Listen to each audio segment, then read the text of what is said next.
What's up? It's your boy L-Zee. It's another episode. I'm sorry, I have very awkward starters, guys. It's very hard because I have a lot of things that I do, so I have to remember how I start each thing. So it's very hard to get all these things right. But anyways, man, let's not waste any time. I'm with my two awesome friends and hosts with me, Thuli and Msi. What's up, guys? It's good to be with you guys again. It's good to see you guys are still wearing the same clothes from the last episode.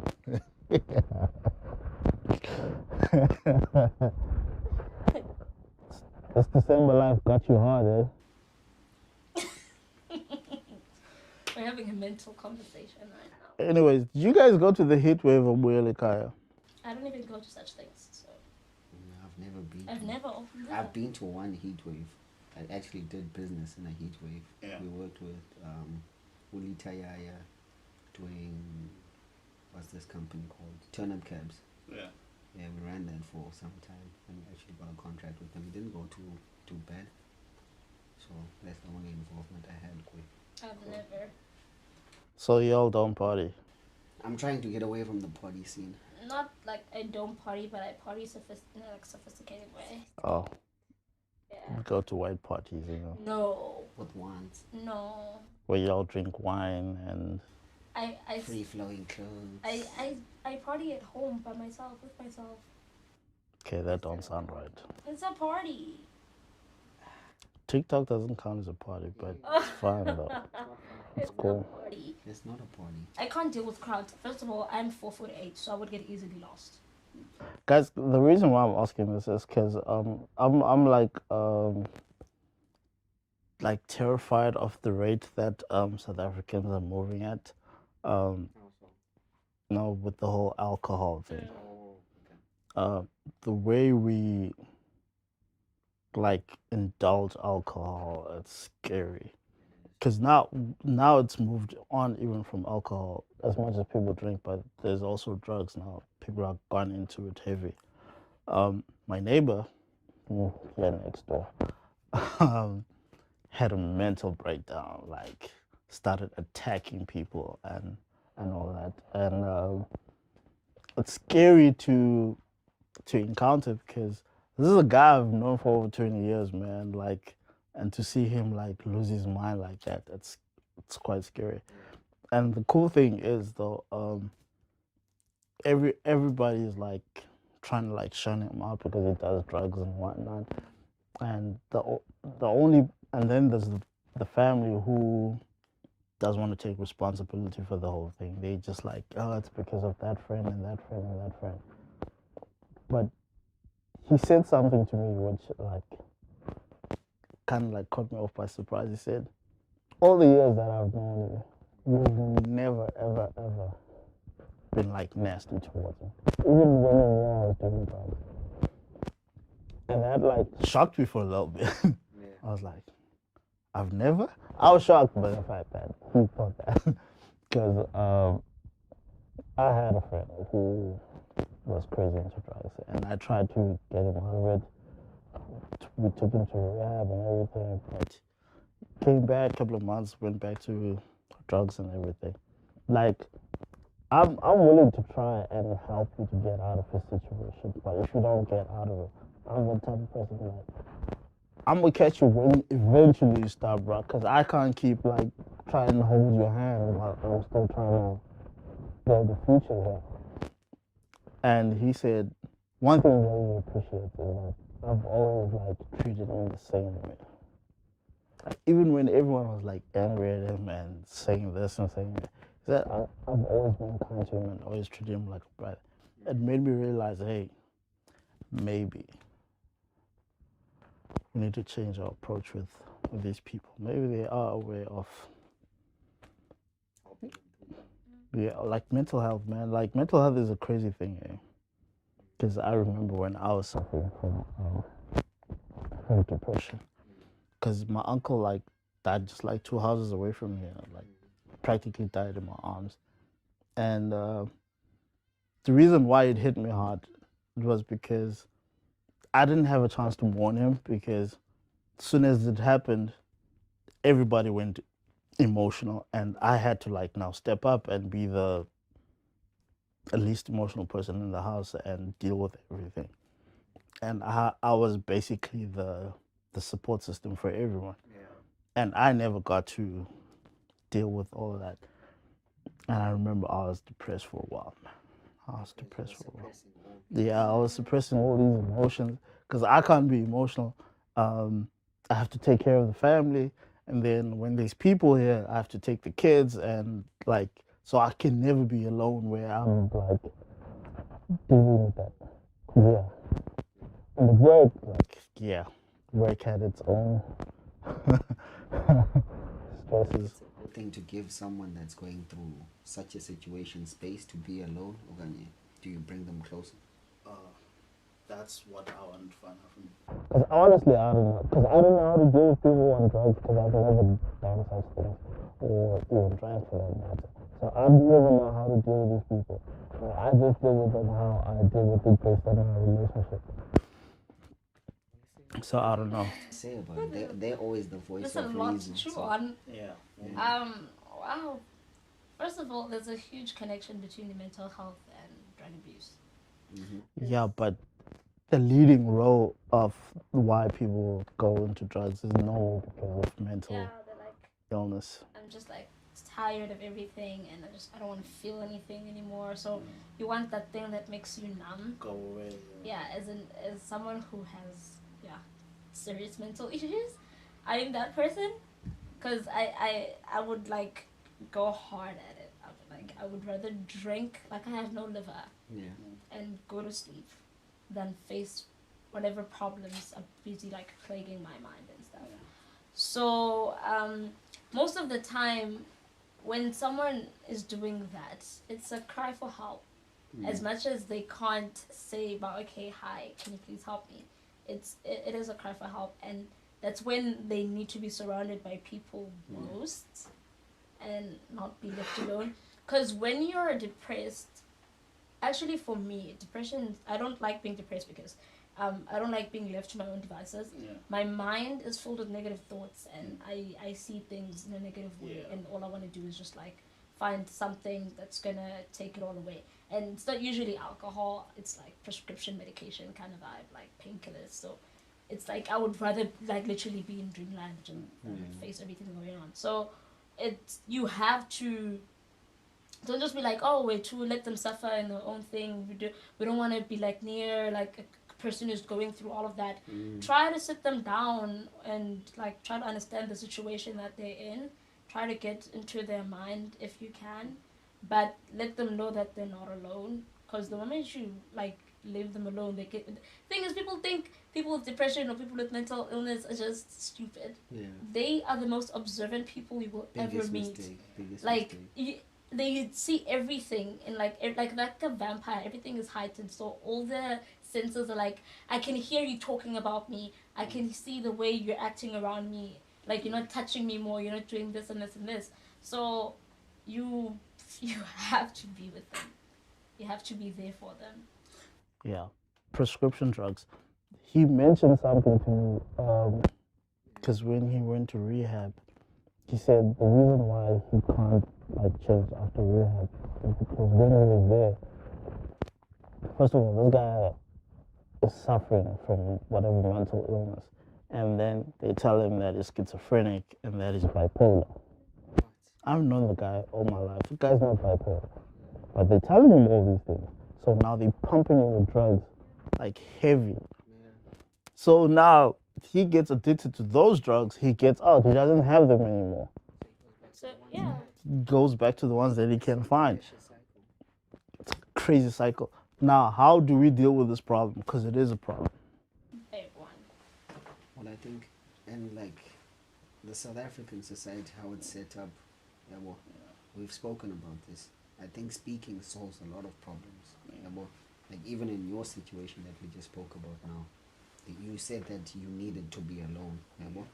So you could have easily just gotten ESA space, and today we don't know what type of friend you would have had just by simply giving you that space. But at the same time, your family needed you. You couldn't step out of that role. But one thing that could have helped you is actually just talking, but hey, I feel like this. Yeah, well, of which that's what we don't do. Even now, like we've never spoken about the situation, of which it's quite scary, you know, that you can't even say, hey bro, I need, yeah, well, that space. Can you create that space? Because it's not about what you can do; it's what the people that are around you can do for you. Yes. Yeah, bro. It's never all on your shoulders to get yourself through that time. So that's the only thing that I will say. Yeah, and I've not said this before, but especially like in the black community, we don't speak about mental illness. We don't. We do not. You do not say you're stressed. You do not say you're depressed. So You what? will get smacked upside the head. You say you're depressed. You're depressed. And you don't. What? You know, Too young. it's not for you. And I want it to be something that people can speak openly about. Like I feel like a lot of people could have been helped. A lot of lives would have been saved if people actually spoke about what they're going through. But there's that thing, first of all, where you don't talk about your mental health. You don't talk about depression. And secondly, you're told at home you don't talk about your problems to other people. Your problem is your problem, and it mustn't leave your mind. You try to face it yourself. So there's just too many elements that basically come into this. And some people always say how you're bewitched. You always go, oh, there's just so many things instead of just facing the actual problem. That's why his mom says like her son is bewitched or whatever. Like no, his son is depressed. Mentally he's not okay. Broken inside. Thing is, with mental health, once you're broken, you're like a plate. And once that plate breaks, as much as you'll try to put it back together, there are those Small pieces that you can't see. Everything is glued back together. It's okay. But to you, you know that there are some pieces of you missing, and you can't find them, and they're scattered. And they've already they're scattered, and then they strip it away, and it's gone, and you'll never see that again. It's very, very painful.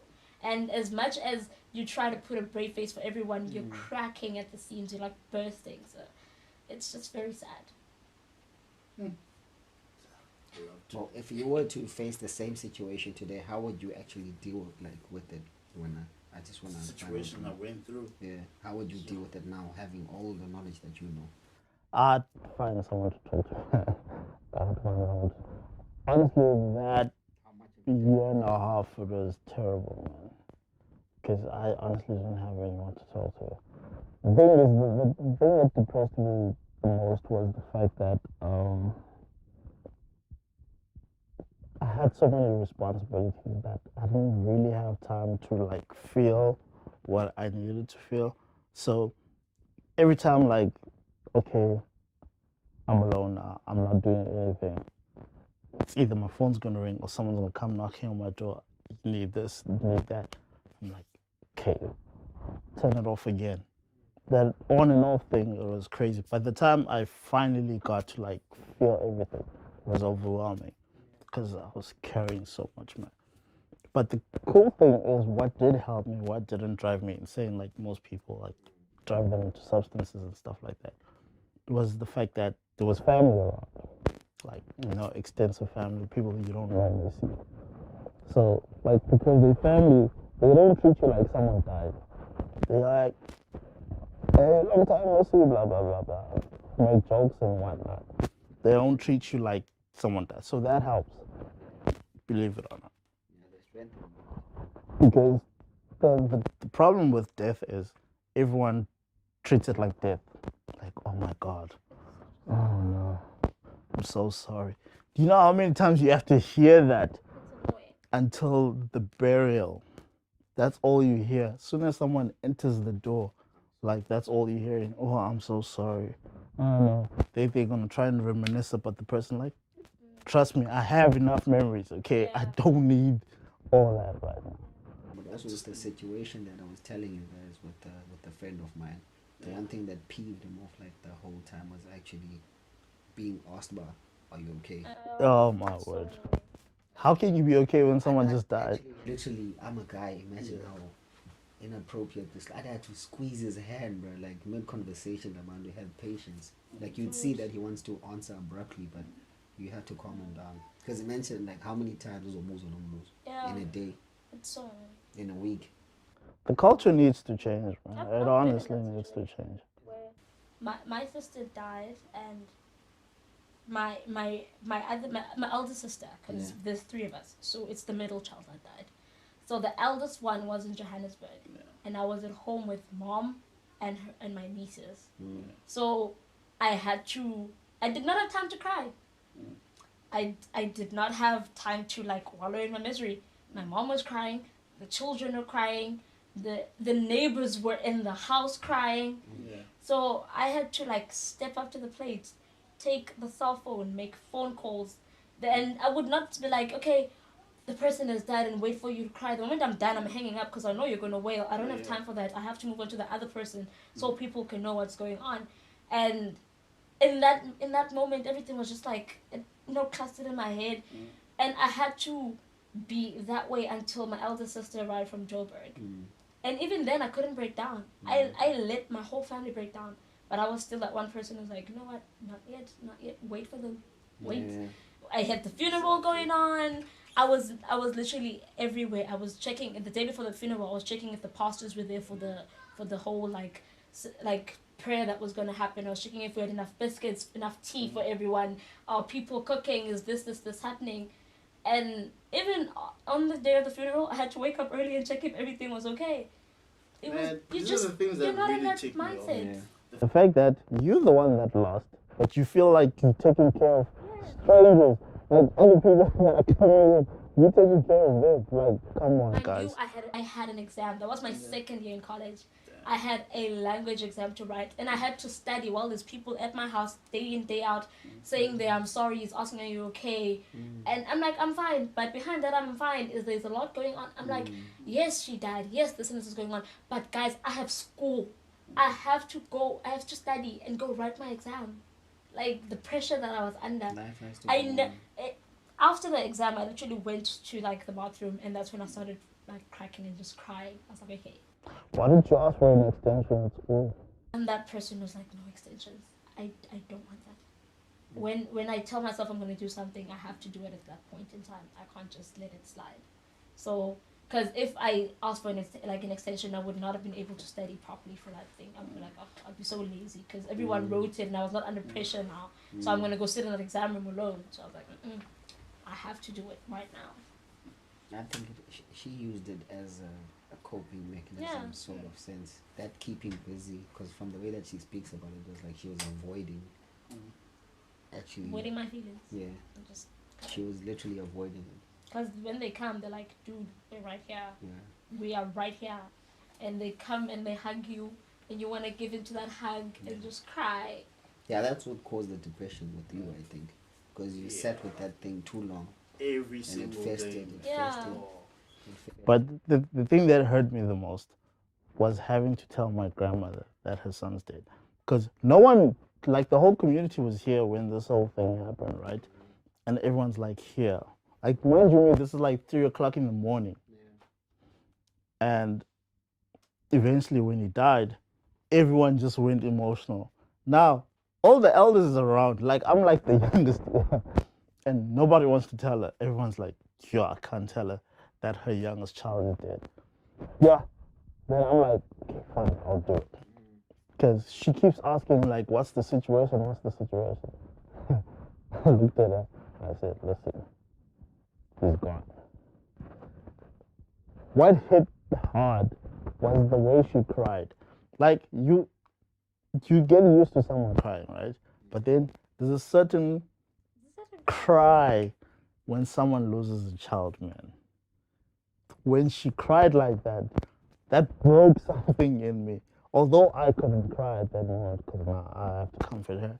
But when I heard that cry, man, I knew like she's broken. Broken. Because she's lost people, but this is her child. And the last one.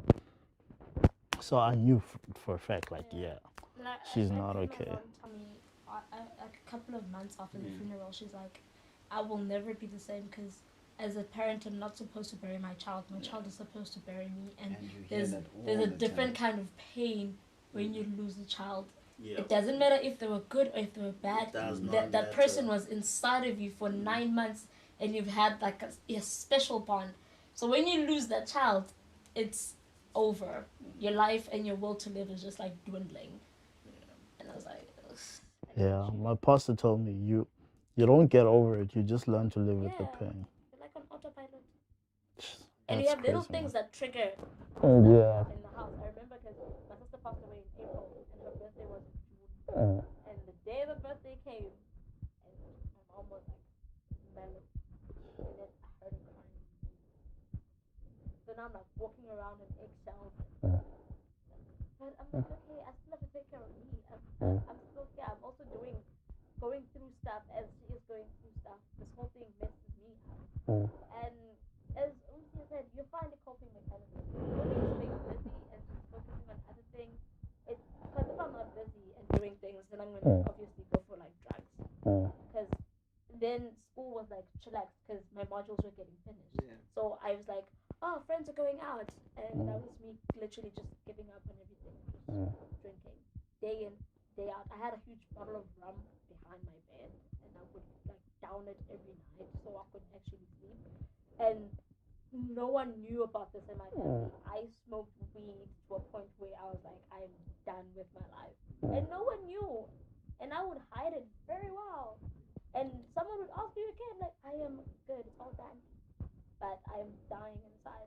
And I started getting sick, and that's when I started coming clean and telling my mom everything that was going on. Because in my head, I thought maybe it's because of the stuff that I'm doing that's making me sick. But then we found out, no, it's a genetic thing. But I was like, okay, I have to come clean. She can't lose another child. Because she almost lost this one in 1 year, like this other year. So she's like, I can't be going through this again and lose these 2 kids and be left with one. So I realized that by me using all these drugs and doing all these things and trying to cope with whatever I'm trying to cope with, whatever that's going on in my life, I'm killing myself, and instead of taking my mom's pain away, I'm giving her more pain. So I was like, okay, do not be selfish, and that's how I came out of it. But with South Africa and how they deal with like mental health and everything, like you said before, it's a matter of information because we have decisions that we have to make as well. And if you're going through a hard time, it's a matter of knowing the options that you have, which is something that I always tell my friends that knowledge is power. Even if indoor is small, doesn't matter. The amount of knowledge that you have on a topic is so important. Yeah. It's not because you communicate you know how people Try to find sound out smart. how you're doing. Yeah. For me, I don't talk.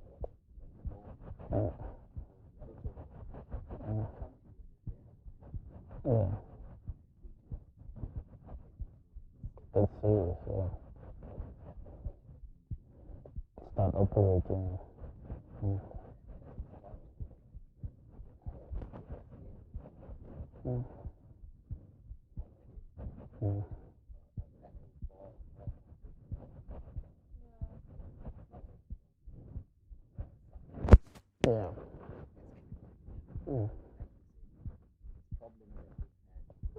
Before, yeah.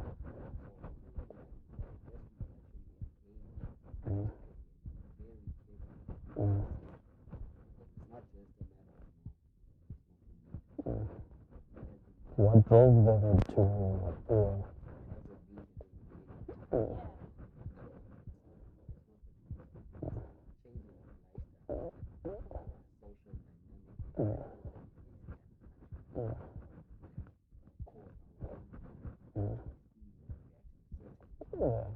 the fact that they willing to go that way proves they really don't have a real support system.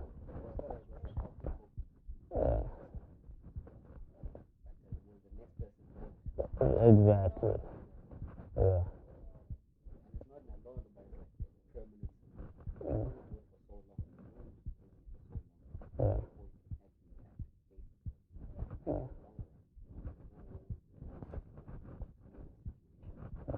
And you can never truly run away from any situation. Ever. It's gonna stay there and it will find you. Like 10 years from now, I'll still be it's still there. Even like people who choose not to father their children, like it will find you. It will find you. It will find you. Because the truth, it will remain with you. You can't run away from the truth. It's like it doesn't matter where you are, it's still gonna find you. I would feel so disconnected if I didn't have a child. Right.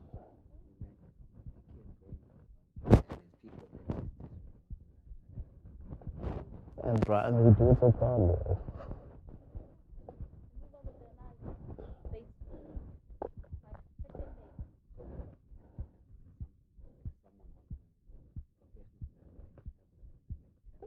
Yeah, a real conversation.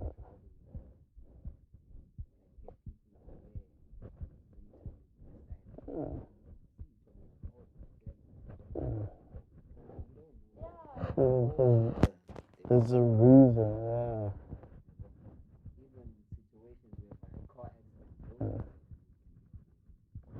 Same thing, that's the reason why I was asking you guys, did you go to the heat wave and people don't go to those things just because it's fun or whatever. Most of these people are too drunk to even notice what's going on. Like, I've had friends who've gone to these things, right? And they always tell me like these horrible stories of how people behave at these things. Like people get pissed off drunk to the point. Like Jay told me, like a chick ended up in her car. She was butt naked. She did not know how she got there. Like they left and went somewhere, right? And when they got back, this chick is in the car and she's naked. She's asleep. And they're like, yo man, they start asking each other like, who girl is this? And all of them don't know, hey, who is this? And then like they try to wake the girl up like, yo, what are you doing here? And this girl's like, where am I?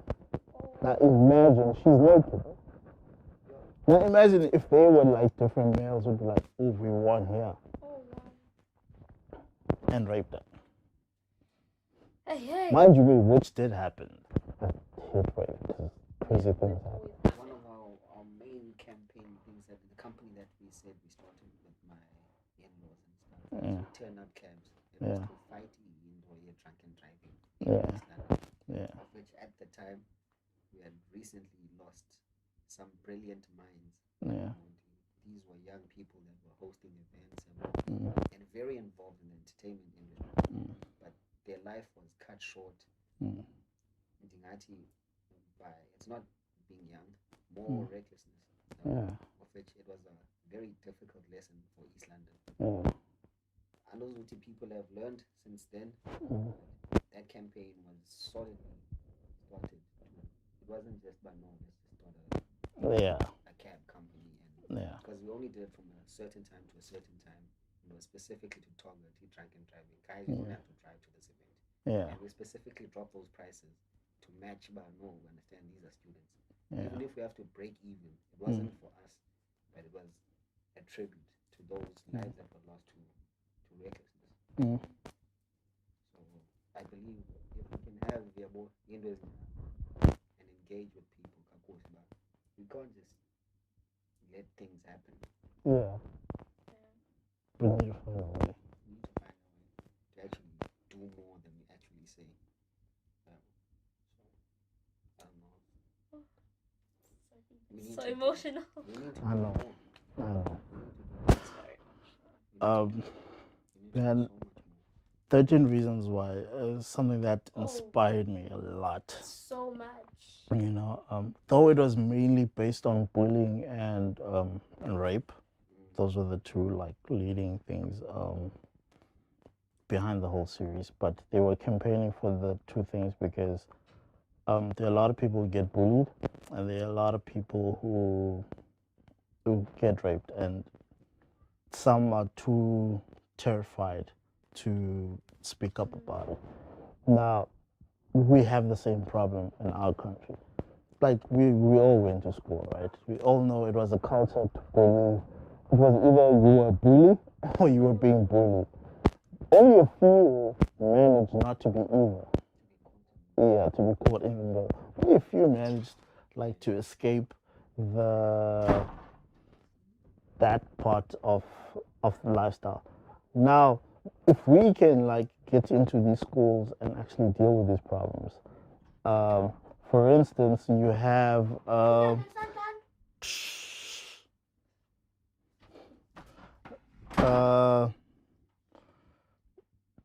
well, I lost my train of thought. Yeah, Get into the schools. What? yeah, we need to find a way to get into these schools, right? Like for instance, spanking girls was a culture in school. It was. It was like already we were practicing something that leads to the whole like men not respecting women and consent and all that. Like if we can get into the schools and actually speak to these kids while they're still young, like and teach them like respect females, like respect one another. You don't have to bully each other.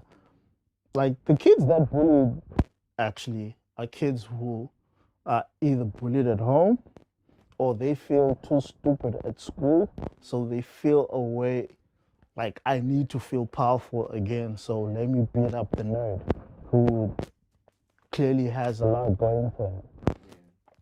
So we need to actually like try to change the whole education system because the education system, this whole thing of a child is stupid based on those grades and whatnot needs to change because this is driving a lot of kids insane. Like, do you know how many kids like kill themselves because of reports, especially the matriculants? Oh my word, Towards that time now. bruh, it's crazy.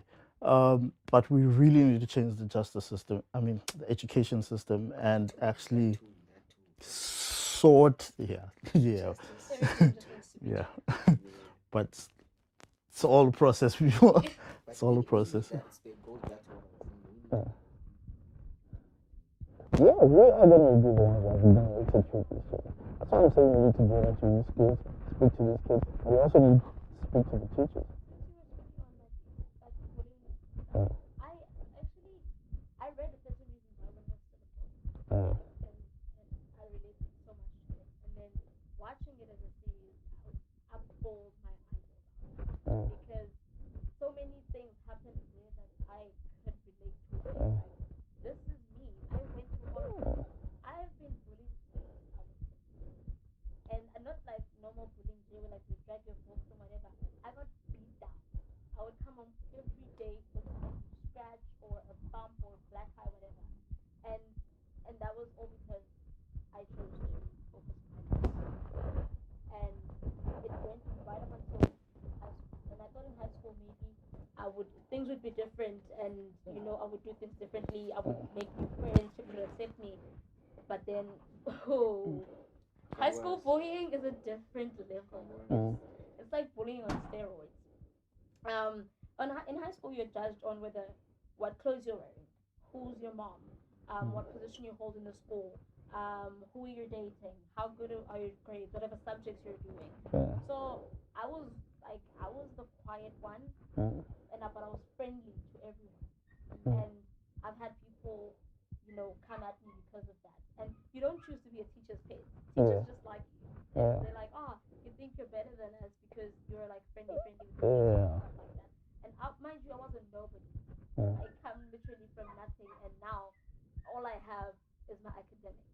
And I'm like, you know what? If you tried, like, you're gonna beat me up, but I'm gonna show off and beat you in like an academic level. And that pissed people off. I was cyberbullied. I had someone go into my Facebook profile. I don't know how. They hacked it. They ruined all of my pictures. My dad wanted to sue for defamation because he knew I've always wanted to be in media, and they were ending my career before it even started. And in when I was 14, I was raped, and I've had people bring that up and make fun of it in high school. When I was 15, I got hit by a car and got seriously injured. People made fun of that. In high school, they will literally pick up everything that happens to you and turn it into something to laugh at. And I kid you not, you guys, I was so depressed.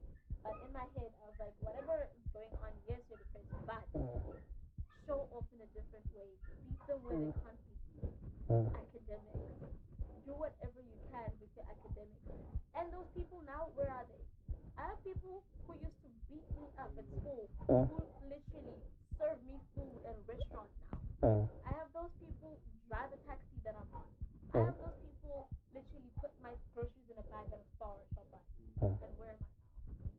So you, as if you're bullied, I feel like they need to find the people who are being bullied. You need to find something to help you focus. You need to have that main goal in your head. Like, yes, I will endure this and I will go through all of this, but who's gonna be laughing at the end? Yeah, but my issue is why do they keep on doing it? Like, No, we need to change that. We need to change that. No, we're gonna have kids. That's why we need to change these things, man. it's the jungle. It's either eat or be eaten. We need to change these things. We're gonna have to raise our kids in the same system. So we're gonna have to change the mentality. Some people think it's all because they went to certain schools. It's No, every school has bullies. everyone is going through something. And just because it's kids, they're like, Yeah. no. I have people who are still crying till today because of stuff they were like they went through in high school. Yeah. It messes you up mentally and sometimes physically. And it's just horrible, man. It's very, very horrible. But I always like to use my story as a testimony for like other kids who are maybe going through the same thing. Yes, they may not understand it now, or they may think that, nah, you got lucky. But I've had so much life stuff happen to me. I've been through a literal whirlwind of hassle. So I know what I'm talking about. So at least I would like someone to draw some inspiration from what I'm telling them and Yeah. see that, okay, you know what, if she can do it, I can do it. You know? It doesn't necessarily get like all dandy and like unicorns and roses at the end, but you learn stuff, you survive, you learn to have thick skin. Look at you with your awesome job now. Yes, look at me. Yeah. Going overseas and everything. Cool. This, first of all, I've never really bullied. No. Whoa. First, then there's the few who's lucky enough to be neither. The cool thing was, the guys who were bullies lived in my neighborhood. So I was safe. But they did bully a lot of my friends, and it wasn't funny, guys. As funny it was, but it wasn't funny. Because now, there was this guy, right, Roscoe, he actually lives just up the road from me. Roscoe was obsessed with Barclays. Like, he really believed he was Barclays. Like, if you walked inside the classroom and said, here comes the parent, then he makes the whole entrance music thing. The whole classroom runs. Because you don't know who is going to beat up. Grab someone and find at the table, then walks out like nothing happened. This is the life that I was living. Like, it was real. Bullying was like crazy for me in high school. But it was fine, like, for me. Because I knew the bullies. Yeah, they protected me, though. So that's another fun thing about it. But I know a lot of people who went through bullying. Like, even some of these guys were my friends. Kind of felt sorry for them because I was like, sorry guys, I don't know what to do. Like, but it is what it is, man.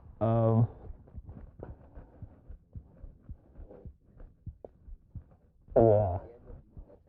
Workplace.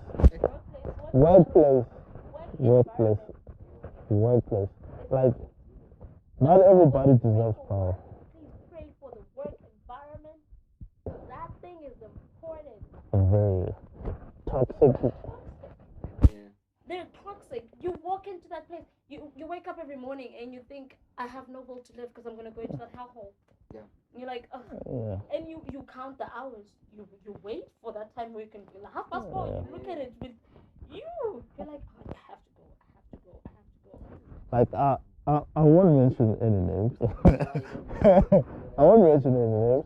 But I had a discussion with a boss of mine, right? We had one-on-ones with everyone in the workplace, right? And he basically asked all of us how to make the workplace better, blah, blah, what can change, and all that. And I told him straight, like, one thing that needs to change, first and foremost, is leadership. Because we have none. like shocked because he's never here, you know. So he's like, huh? Why? And I'm like, nah, we don't have leadership. We need leadership. We need people who's gonna lead us, not people who's gonna boss us up. And he was taking down notes and whatnot. And he listened to every like complaint that I had, and then I gave him like ideas on how basically to make the whole company better. All right. Then he has the meeting now with everyone to say, okay, I've met with everyone and I've heard everybody's thoughts on how to better the workplace and everything. Then he says, but there's one person that impressed me out of all of you. Like all of you practically say the same thing. And there's only one person who was honest with me. He says, that's Randy. I'm like, what? Now, why did you leave? These are all, like, majority of the people all cry about, okay, this is bad, this is bad, this is... Now they were given the opportunity to actually speak.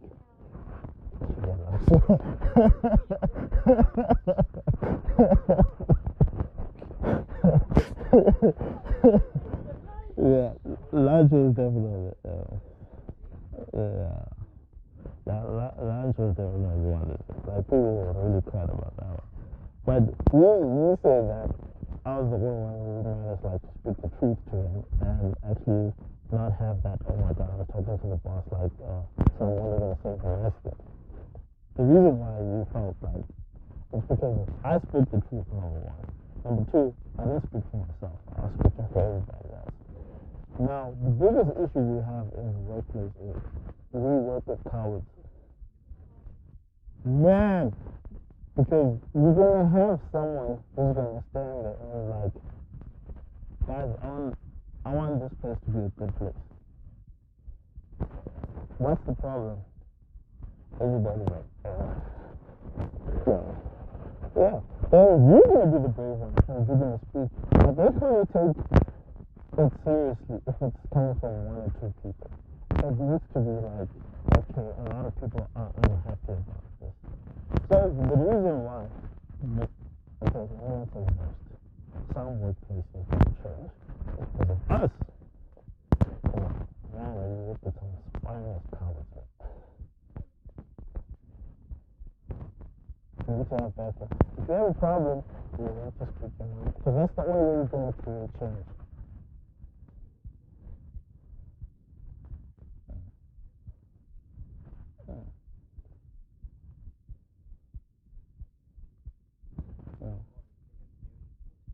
A huge role.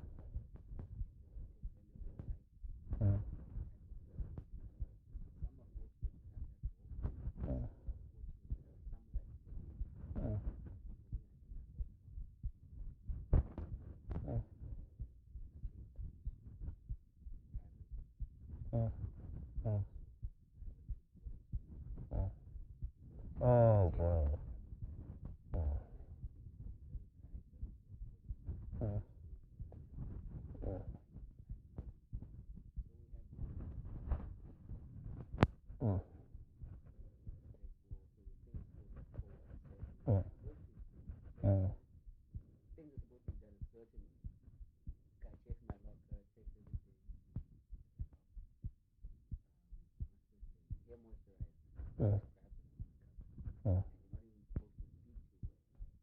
Perfect.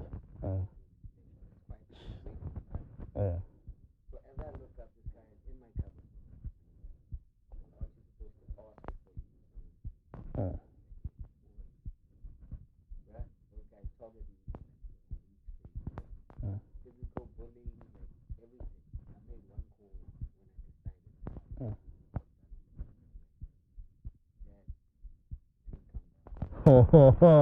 I will call my dad.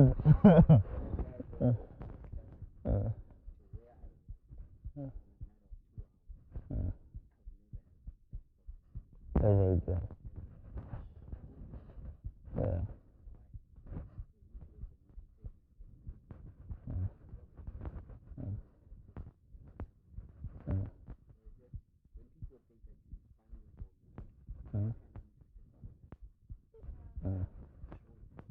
Exactly.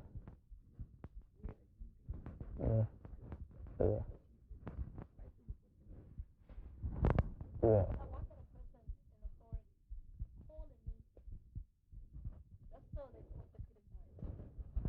Oh.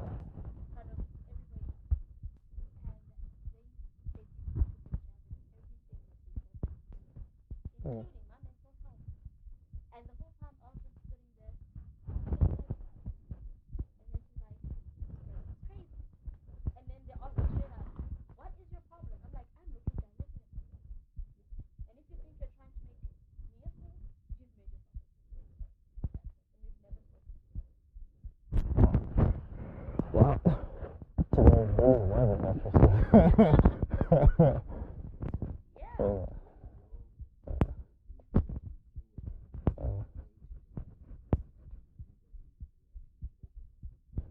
Yeah. But 2020 is getting into these schools, man. There's a lot we're gonna change. Anyways, since we ended, handles? Yeah. Underscore Lee. Underscore. Because I know you're going to be I'm waiting for it. I'm not going to explain it. Yeah. What's wrong with you, Go dude? on YouTube and record a diary.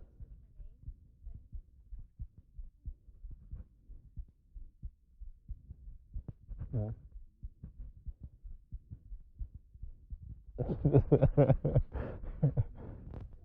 Yeah.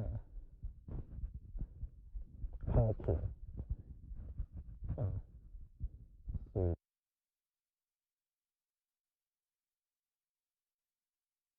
Bro, it's Yeah. woo.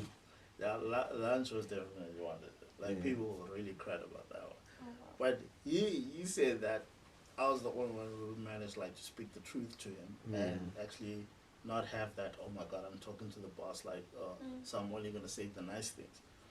The reason why you felt like it's because I spoke the truth, number one. Yeah. Number two, I didn't speak for myself. I was speaking for everybody else. Yeah.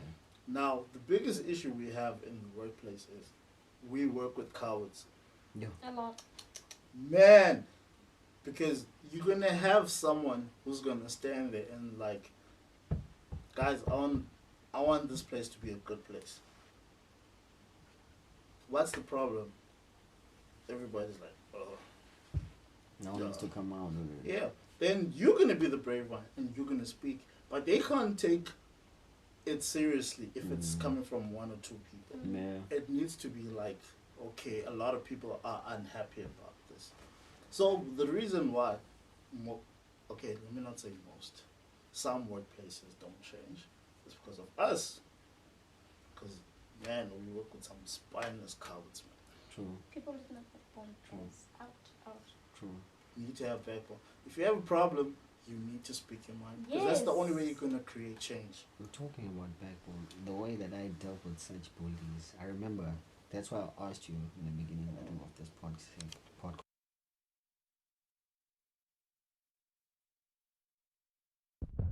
I'm the best finance on all platforms. I'm also Thuli CEO on Instagram. Be sure to subscribe and follow to our ongoing podcast, which has daily devotions every day, which I record every morning because I'm still working very early here. Okay? Yeah. Be sure to follow and subscribe to that. And we are breaking sessions on our platforms. Please do follow our SoundCloud page and subscribe to our YouTube page. And on that note, guys, it's been a fun episode. Thank you. Deuces.